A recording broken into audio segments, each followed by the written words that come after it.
பிஸ்மில்லாஹிர் ரஹ்மானிர் ரஹீம். வல் வாலிதாத்து யுர்தீன அவுலாதஹுன்ன. தாய்மார்கள் தங்களுடைய பிள்ளைகளுக்கு பால் குடிப்பாட்டட்டும்.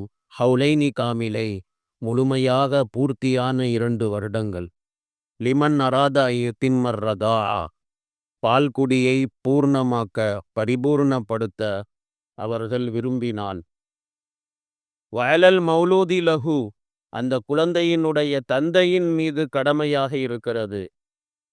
ரிஸ்குஹுன்ன வ கிஸ்வத்துஹுன்ன பில் மஅரூஃப், பால் கொடுக்கக்கூடிய அந்த தாயினுடைய உணவும் உடையும் நல்ல முறையிலே வழங்குவது, அது குழந்தையினுடைய தந்தையின் மீது கடமையாக இருக்கிறது. லா துகல்லஃபு நஃப்சுன் இல்லா உஸ்ஆஹா, எந்த ஒரு ஆத்மாவையும் அதனுடைய சக்தியை தாண்டி கஷ்டப்படுத்தப்பட மாட்டாது. லா துதார்ர வாலிதத்தும் பி வலதிஹா, அதனுடைய தாயை அவளுடைய பிள்ளையின் காரணமாக துன்புறுத்தப்பட மாட்டார். வலா மௌலூதுல்லஹு பி வலதி, அந்த குழந்தையின் தந்தையை அவனுடைய குழந்தையின் காரணமாக அவனையும் துன்புறுத்தப்பட மாட்டாது. வயலல் வாரிசி மிதுலு தாதிக், இப்போ அந்த குழந்தையினுடைய தந்தை அவர் வஃபாத்தாகி விட்டார் அப்படின்னு சொன்னா, அவருடைய வாரிசுகள் யார் இருப்பார்களோ அவர்கள் மீதும் இதே போல கடமையாக இருக்கிறது. பைன் அராதா ஃபிசாலன், பால்குடியை மறக்க வைப்பதை கணவன் மனைவி 2 பேரும் நாடினால் விரும்பினால், அந்தராதின் நினுகுமா, அதை 2 பேரும் பொருந்திய நிலையில, வத்தஷாவுரி, அவர்களுக்கு மத்தியிலே மஷ்வரா செய்த ஆலோசனை செய்த நிலையில இருக்குமேயானால் பால்குடியை மறக்கவும் வைக்கலாம். ஃபலா ஜுனாஹ அலைதிமா, அந்த 2 பேர் மேலேயும் எந்த குற்றமும் கிடையாது. ஒயின் அறத்தும் அன் தஸ்தர்தியூ அவுலாதக்கும், உங்களுடைய பிள்ளைகளுக்கு நீங்கள் செவிலித்தாயின் மூலமாக பால் குடிக்க வைக்க நீங்கள் விரும்பினால் அதுவும் செய்யலாம். ஃபலா ஜுனாஹ அலைக்கும், உங்கள் மீது குற்றமில்லை. இதா சல்லம் தும்மா ஆத்தை தும்பில் மஅரூஃப், எதை நீங்கள் கொடுக்க வேண்டுமோ அதை நல்ல முறையில் நீங்கள் ஒப்படைத்து விட்டால். செவிலித்தாயிட்ட பால் குடிக்க வைக்கிறது என்ன ஓசியிலையா பால் கொடுக்க வைப்பாங்க? அப்படி இல்லை. அதுக்கு ஒரு தொகையை நிர்ணயிப்பாங்க. அந்த தொகையை அந்த குழந்தையினுடைய தந்தை அவன் அதை கொடுக்க வேண்டும். ஒத்தக்குல்லா, அல்லாஹ் தாலாவை பயந்து கொள்ளுங்கள். வயலமூ அன்னல்லாஹ பிமா தஅமலூன பஸீர், நீங்கள் எதை செய்கிறீர்களோ அதை அல்லாஹ் தாலா பார்த்து கொண்டிருக்கிறான் என்பதை அறிந்து கொள்ளுங்கள் அப்படின்னு அல்லாஹ் தாலா சொல்லி காட்டுகின்றான். இந்த ஆயத்துல அல்லாஹு ரபுல் ஆலமீ குழந்தைகளை பெற்றெடுத்த தாய்மார்கள் அவர்களுக்கு அல்லாஹ் தாலா கட்டளை இடுகின்றான். அவங்க குழந்தைக்கு பால் 2 வருஷம் முழுமையாக அவர்கள் பால் கொடுக்க வேண்டும். 2 வருஷத்தை தாண்டி அவங்க பால் கொடுத்தாங்க அப்படின்னு சொன்னா அது கணக்குல வராது.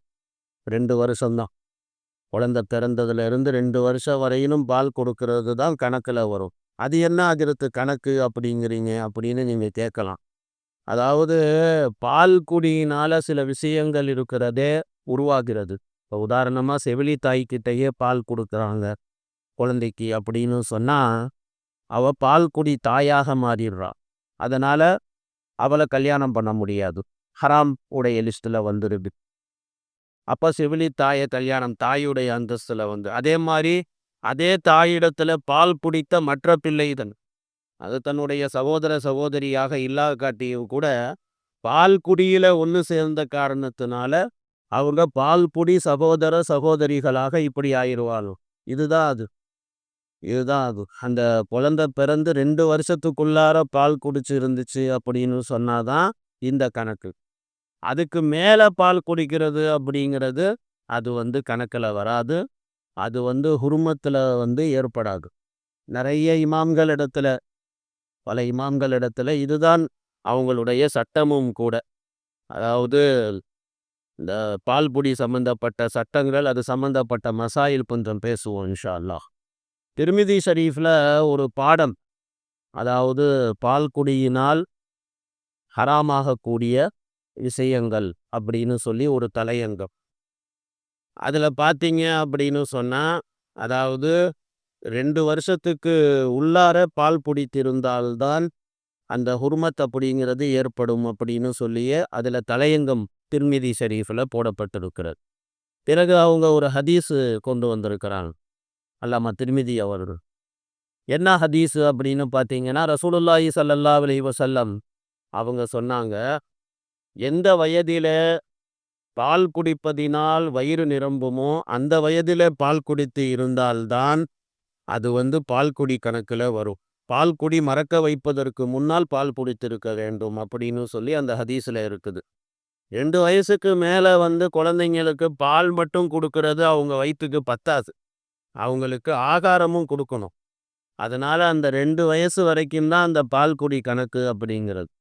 2 வயசுக்கு மேலே ஆயிட்டு அப்படின்னு சொன்னால் அது கணக்கில் வராது. இந்த ஹதீஸு ஹசனுன் சஹீஹுன். அதிகமான அஹ்லுல் இல் சஹாபா பெருமக்கள் போன்றவர்கள் இதன்படிக்கு தான் அமலும் செய்திருக்கிறார்கள். 2 வருஷத்துக்கு முன்னால தான், அதாவது குழந்தை பிறந்து 2 வருஷம் வரையிலும் அது கணக்கில் வரும். அதுக்கப்புறமேல அது கணக்கில் வராது. அந்த கணக்குங்கிறது என்ன அப்படிங்கிறதையும் நான் உங்களுக்கு சொல்லிட்டேன். இந்த ஹதீஸினுடைய அறிவிப்பாளர் அவர் சஹீஹைனுடைய இமாம்கள், அதாவது புகாரி முஸ்லீமுடைய இமாம்கள் இருக்காங்களே, அவங்க என்ன நிபந்தனையை வச்சு அந்த புத்தகத்தை எழுதினாங்களோ அந்த நிபந்தனையின் அடிப்படையில் இந்த ஹதீஸ் இருக்குது அப்படின்னு சொல்லி இந்த மாதிரி சொல்லப்பட்டு இருக்கிறது. ஹதீஸ் ஷரீஃபில் ஃபிஸ்ஸதி அப்படிங்கிற அந்த வார்த்தை இடம்பெற்று இருக்கிறது.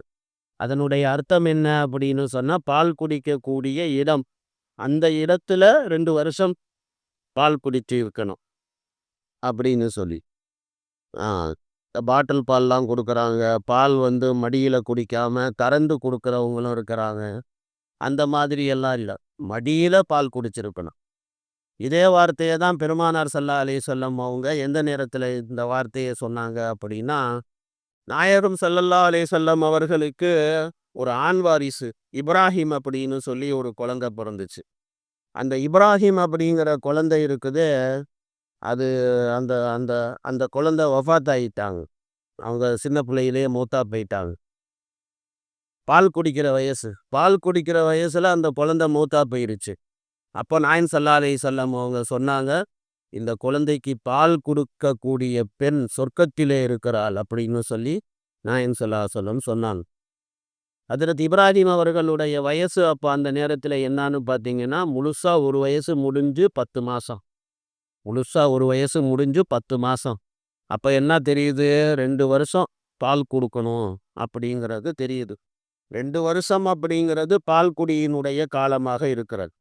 தாரகுத்னியில் ஒரு ஹதீஸ் இருக்கிறது, 2 வருஷத்துக்கு அப்புறமேல பால் கொடுக்கப்பட்டால் அது கணக்கிலே வராது. அது கணக்கில் அதாவது கணக்கில் வராதுன்னு சொன்னால், அந்த ஹுர்மத்துடைய விஷயம் சொன்னேன்ல, அந்த ஹுர்மத்துடைய விஷயங்கள் அது ஏற்படாது.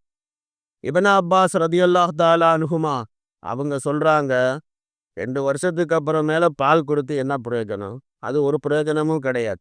குழந்தை பிறந்த அந்த 2 வருஷத்தில் கொடுக்கறது தான் பால் குடி அப்படி சொல்கிறான். அபுதாவுத் தயாலிசியில் ஒரு ரிவாயத் இருக்கிறது, பால் குடி மறக்க வைக்கப்பட்டதற்கு அப்புறமேல மறுபடியும் பால் கொடுப்பது அப்படிங்கிறது கிடையவே கிடையாது. அதாவது 2 வருஷம் அப்படிங்கிறது மார்க்கத்தில் சொல்லப்பட்டிருக்குது. சில பேர் பார்த்தீங்கன்னா 1 வருஷம் பால் கொடுத்துட்டு அதுக்குள்ளார பால் குடியை நிப்பாட்டிடுறதும் உண்டு.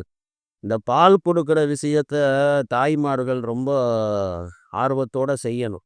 ஏன் அப்படின்னு சொன்னால், குழந்தைகளுக்கு அதனால் ஆரோக்கியமும் இருக்குது, பெண்களுக்கு அதனால் பாதுகாப்பும் இருக்குது. இன்றைக்கி மருத்துவத்தில் பார்த்தீங்க அப்படின்னு சொன்னால், பெண்களுக்கு மார்பக புற்றுநோயின்னு ஒரு நோய் வர்றதுக்கு காரணமே என்ன சொல்கிறாங்க அப்படின்னா, அவங்க குழந்தைகளுக்கு சரியான முறையில் அவங்க தாய்ப்பால் கொடுக்காதது தான் காரணம் அப்படி சொல்லி சொல்கிறாங்க. குழந்தைகள் ஏன்னா ஹார்மோன் அல்லாஹ் தாலா ஆணுக்கு ஒரு ஒரு ஒரு மாதிரியான ஹார்மோன்கள் அல்லாஹ் வச்சுருக்கான். பெண்களுக்கு அல்லாஹ் தாலா இருக்கிறானே அவங்களுக்கு வேற மாதிரியான ஹார்மோன்களை அல்லாஹ் தாலா வச்சிருக்கிறான். ஸோ அந்த ஹார்மோன்கள் அந்த ஹார்மோன்கள் மூலமாகத்தான் பிள்ளைங்க வயசுக்கு வராங்க.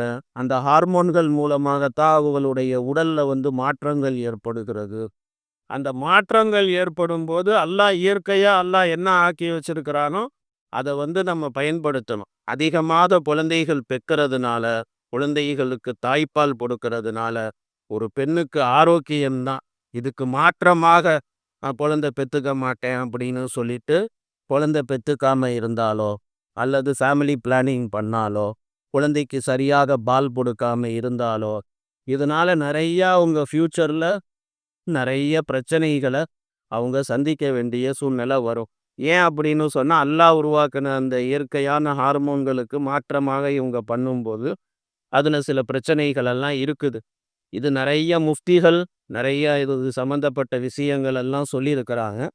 ஏதோ நம்ம ஒரு சில விஷயங்களை உங்களுக்கு நான் சொல்லிட்டேன். அப்ப இந்த 2 வருஷமும் தான் பால் கொடுக்குற காலம். அதுக்கு அப்புறமேல பால் கொடுக்குற காலம் கிடையாது. அதே மாதிரி பாலிகானதுக்கு அப்புறமேல அனாதை அப்படிங்கிற சட்டமும் வராது. அத்தா மூத்தா போயிட்டாருன்னா அனாதை. அது பாலிகாகாத சின்ன பிள்ளைங்களுடைய அத்தா மூத்தா போனாதான் அவர் அனாதை. பாலிகான பிள்ளைங்க, அது ஆண் புள்ளையோ பெண் புள்ளையோ, அவங்க அத்தா மூத்தா போயிட்டாரு அப்படின்னா அனாதை புள்ள அப்படியெல்லாம் சொல்லக்கூடாது. இனிமேல என்ன அனாதை? காக்கா குருவி எல்லாம், பறவைகள் மிருகங்கள் எல்லாம் பார்த்தீங்கன்னா அதுவா இரை தேடினதுக்கு அப்புறமேல தாய் விரட்டி விட்டுரும், ஓடு அப்படிங்க. மனுஷன் மட்டும்தான் என்ன பண்றான், தான் புள்ள அப்படின்னு சொல்லி அந்த புள்ளைய அரவணைக்கிறான், கடைசி வரைக்கும் அரவணைக்கிறான். அதனால ஷரியத் என்ன கணக்கு சொல்லுதுன்னு சொன்னா, பாலிகாகிற வரைக்கும், பாலிகாகிற வரைக்கும் அத்தா மூத்தா போயிட்டாருன்னா அனாதை. பாலிக் ஆனதுக்கு அப்புறம் அத்தா போயிட்டாரு அனாதை அப்படியெல்லாம் கிடையவே கிடையாது. இனி உன் வாழ்க்கையை நீ பார்க்கணும், அவ்வளோதான். என்ன லிஸ்ட் பண்ணிக்கிட்டே இருப்பாங்களா வாழ்க்கை முட்டினும்? அதெல்லாம் பண்ண மாட்டாங்க. அவங்கவுங்க அவங்கவுங்க வாழ்க்கையை பார்க்க வேண்டியதுதான். குர்ஆன் ஷரீஃபில் அல்லாஹ் ரப்புல் ஆலமீன் சொல்லும்போது, ஃபிசாதுஹு ஃபி ஆமை, பால் பொடி மறக்க வைக்கக்கூடிய காலம் 2 வருஷம் அப்படின்னு சொல்லப்பட்டிருக்கிறது. அப்ப என்ன தெரியுது? 2 வருஷம்தான் பால் கொடுக்கணும் அப்படிங்கிறது தெரியுது. குர்ஆன்ல இன்னொரு வசனத்துல அல்லாஹ் ரப்புல் ஆலமீன் பேசும்போது, வஹம்லுஹு வஃபிசாலுஹு ஸலாஸூன ஷஹரா, கர்ப்பத்துடைய காலமும் பால் குடி மறக்க வைக்கக்கூடிய காலமும் 30 மாதங்கள் அப்படின்னு சொல்லப்பட்டிருக்கிறது. இதை வச்சு ஹஜ்ரத் இப்னு அப்பாஸ் ரலியல்லாஹு தஆலா அன்ஹுமா அவங்க ஒரு கணக்கு சொல்றாங்க.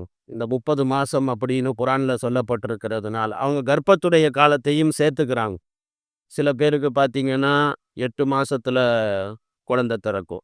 சில பேருக்கு பார்த்தீங்கன்னா 9 மாசத்துல குழந்தை பிறக்கும். சில பேருக்கு 10 மாசத்துல குழந்தை பிறக்கும். சில பேருக்கு 6 மாசத்துல கூட குழந்தை பிறக்கிறதுக்கு வாய்ப்புகள் இருக்குது, சான்சஸ் இருக்குது. அதிகமாக நடக்காது, ஆனா நடக்க வாய்ப்புகள் இருக்கிறது. அப்ப அந்த மாதிரி நேரத்துல எத்தனை மாசம் கர்ப்பத்துல இருந்துச்சோ குழந்தை, அதை இந்த 30ல கழிச்சிட வேண்டியதுதான். 9 மாசம் இருந்துச்சு அப்படின்னு சொன்னா கர்ப்பத்துல, 9 மாசத்தை 30ல கழிச்சிட்டோம் அப்படின்னு சொன்னா 21 மாசம், 21 மாசம் பால் கொடுத்தா போதும் அப்படி சொல்லி இப்னு அப்பாஸ் ரலியல்லாஹு தஆலா அன்ஹுமா. 10 மாசம் இருந்திருக்கு குழந்தை வயிற்றுக்குள்ளார அப்படின்னு சொன்னா, அப்ப 20 மாசம் நீ பால் கொடு. 20 மாசம் பால் கொடுத்தா போதுமானது. 20 10 30 மாசம் கணக்கு டேல் அப்படி சொல்றாங்க. அது எத்தனை மாசம் கருவுற இருந்துச்சோ அதை நம்ம அப்படியே கணக்கு பண்ணி 30ல கழிச்சுக்க வேண்டியது அப்படி சொல்லிட்டு இப்னு அப்பாஸ் ரலியல்லாஹு தஆலா அன்ஹுமா அவங்க இந்த விஷயத்தை சொல்லுகிறார்கள். அப்போ எப்படி வச்சு நீங்க பார்த்தாலும், அதாவது 2 வருஷத்துக்கு அப்புறமேல பால் பொடியினால பார்த்தீங்கன்னா ஹுர்மத் அப்படிங்கிறது ஏற்படாது. இது நிறைய உலமாக்கள் இடத்துல இதுதான் சட்டமும் கூட. அதுதான் நான் ஏற்கனவே உங்களுக்கு சொன்னேன். ஹஜ்ரத் அலி ரலியல்லாஹு தஆலா அன்ஹு, ஹஜ்ரத் இப்னு அப்பாஸ் ரலியல்லாஹு தஆலா அன்ஹுமா, ஹஜ்ரத் இப்னு மஸ்ஊத் ரலியல்லாஹு தஆலா அன்ஹுமா, ஹஜ்ரத் ஜாபிர், ஹஜ்ரத் அபூ ஹுரைரா, ஹஜ்ரத் இப்னு உமர், ஹஜ்ரத் உம்மு சலமா, ஹஜ்ரத் சய்யித் இப்னு முஸய்யப், ஹஜ்ரத் அத்தா ரஹ்மத்துல்லாஹி அலைஹி ஜம்ஹூர் உலமாக்களுடைய மதுஹபும் இதுதான். இமாம் முஹம்மது இமாம் மாலிக் அவர்களுடைய மதுஹபும் இதுதான். இமாம் மாலிக் அவர்கள் ஒரு ரிவாயத்துல என்ன சொல்றாங்க அப்படின்னு சொன்னா, 2 வருஷம் 2 மாசம் அப்படின்னு சொல்லி அவங்க சொல்றாங்க. 2 வருஷம் அப்படின்னாலே 24 மாசம் ஆச்சு. மறுபடி 2 மாசம் அப்படிங்கிறாங்க. 2 மாசம் அப்படின்னு சொன்னா 26 மாசம் ஆச்சு. 26 மாசம் ஆச்சு அப்படின்னு சொன்னா 30ல 26 போனுச்சுன்னா பாக்கி 4 மாசம் தான் கணக்குல வருது. இன்னொரு ரிவாயத்துல 2 வருஷம் 3 மாசம் பால் கொடுக்கணும் அப்படி சொல்றாங்க. இமாம் அபூ ஹனீஃபா ரஹ்மத்துல்லாஹி அலைஹி அவங்க என்ன சொல்றாங்க, 2.5 வருஷம் கொடுக்கணும் அப்படி சொல்லி அவங்க சொல்றாங்க. இமாம் ஔசாஇ ரஹ்மத்துல்லாஹி அலைஹி அவங்களுடைய ஒரு ரிவாயத்தில் இருக்கிறது, ஒரு குழந்தை வந்து 2 வருஷம் பால் குடிச்சிச்சு. பால் குடிச்சதுக்கு அப்புறமேல பாலை மறக்கடிக்க வச்சாச்சு. மறுபடியும் ஏதாவது ஒரு பெண்ணிடத்துல அந்த குழந்தை மறுபடியும் பால் குடித்தது அப்படின்னு சொன்னா, அதனால் ஹுர்மத் ஏற்படுமா? ஹுர்மத்துன்னு சொன்னா என்னது? அதுதான் நிக்காவுடைய ஹுர்மத்து. அ தா பால்குடி தாய வந்து செவிலி தாய வந்து கல்யாணம் பண்ண முடியாது. செவிலி செவிலி வ வ சகோதர, சகோதரிகள் அவங்க ஒருத்தர் மற்றவர்கள கல்யாணம் பண்ணிக்க முடியாது. இதெல்லாம் ஷரியத்துல இருக்குதா? இல்லையா? இதெல்லாம் வந்து 2 வருஷத்துக்கு அப்புறமேல பால் குடிக்கிறதுனால ஏற்படாது. ஏன்னா, அதுதான் மெயின் விஷயம். அதாவது குழந்தை பிறந்து 2 வருஷம் வரைக்கும் அதனுடைய குடலுக்கு, அதனுடைய வயித்துக்கு பால் மட்டும் தான் உணவு. பாக்கி எதுவுமே கெட்டிய ஆகாரங்கள்லாம் ஒண்ணும் குடுக்க மாட்டாங்க. அதனால தான் அந்த ஹுர்மத் ஏற்படுது. 2 வயசுக்கு மேல 1 மண பால் மட்டும் குடுத்தீங்கன்னா, குழந்தைக்கு அது பத்தாது. அதுக்கு கெட்டிய ஆகாரம் குடுக்கணும். செரலேக்கு அது இதுன்னு பால்ல போட்டு கலந்து, அத குழந்தைக்கு ஊட்டி விடுவாங்க. இட்லி ஊட்டி விடுவாங்க. தோசைய சுட்டு அத ஊட்டி விடுவாங்க. இதெல்லாம் பண்றாங்களா? இல்லையா? அப்ப அதனால அந்த அந்த வயசுலலாம் பால் குடி அப்படிங்கிறது ஏற்படும். இமாம் ஔசாஇ ரஹ்மத்துல்லாஹி அலைஹி அவர்களினுடைய ஒரு ரிவாயத்துல இது சொல்லப்பட்டிருக்கிறது. ஹஜ்ரத் உமர், ஹஜ்ரத் அலி அவர்களும் இதத்தான் சொல்றாங்க. பால் குடி மறக்க வைக்கப்பட்டதற்கு அப்புறமேல மறுபடி இன்னொரு பால் குடி அப்படிங்கிறது கிடையாது. சில தாய்மார்கள் 2 வருஷத்துக்கு முன்னாலேயே பால் குடிய வந்து நிப்பாட்டுறாங்க. 1 வருஷம் தான் பால் குடுத்துருப்பாங்க. இப்ப 6 மாசம் தான் பால் குடுத்துருப்பாங்க. அப்புறம் நிப்பாட்டிருவாங்க. பல விஷயங்கள் இருக்கும் அதனால. தாய்ப்பால் இல்லங்க அப்படிங்குவாங்க. அப்புறம் பார்த்தீங்கன்னா, குழந்தை பால் குடிக்க மாட்டேங்குது அப்படின்னு சொல்லுவாங்க. இது மாதிரி பல காரணங்களுக்காக குழந்தைக்கு பால் குடிய பால் குடி நிப்பாட்டினதுக்கு அப்புறமேல மறுபடியும் அந்த குழந்தை பால் குடித்தால், அதனால் ஹுர்மத் ஏற்படுமா? அப்படின்னு சொன்னா, ஹுர்மத்து ஏற்படாது. அவ்வளோதான் ஒரு வாட்டி மறக்க அடிச்சுட்டோம் அப்படின்னு சொன்னா, அவ்வளோதான். அதோட கணக்கு முடிஞ்சு போச்சு. அதுக்கப்புறமேல அது கணக்குல வராது அப்படின்னு சொல்லி, இப்படி சில இமாம்கள் இது சம்பந்தமான விளக்கங்கள இப்படி சொல்லியிருக்கிறாங்க. இந்த பால்பொடி விஷயத்துல நெறைய மசாயில்கள் இருக்குது. ஏன்னா, இத பேஸ் பண்ணி நெறைய சட்டங்கள் இருக்குது. அதனால இது சம்பந்தமாக நெறைய விஷயங்கள் இருக்குது. நாளைக்கு இன்ஷா அல்லாஹ் கொஞ்சம் விஷயங்கள் பேசுவோம். சுப்ஹானல்லாஹி பிஹம்திஹி சுப்ஹானக்கல்லாஹும்ம வ பிஹம்திக நஷ்ஹது அன் லா இலாஹ இல்லா அன்த அஸ்தக்ஃபிருக வ நத்தூபு இலைக். சுப்ஹான ரப்பிக ரப்பில் இஸ்ஸத்தி அம்மா யசிஃபூன்.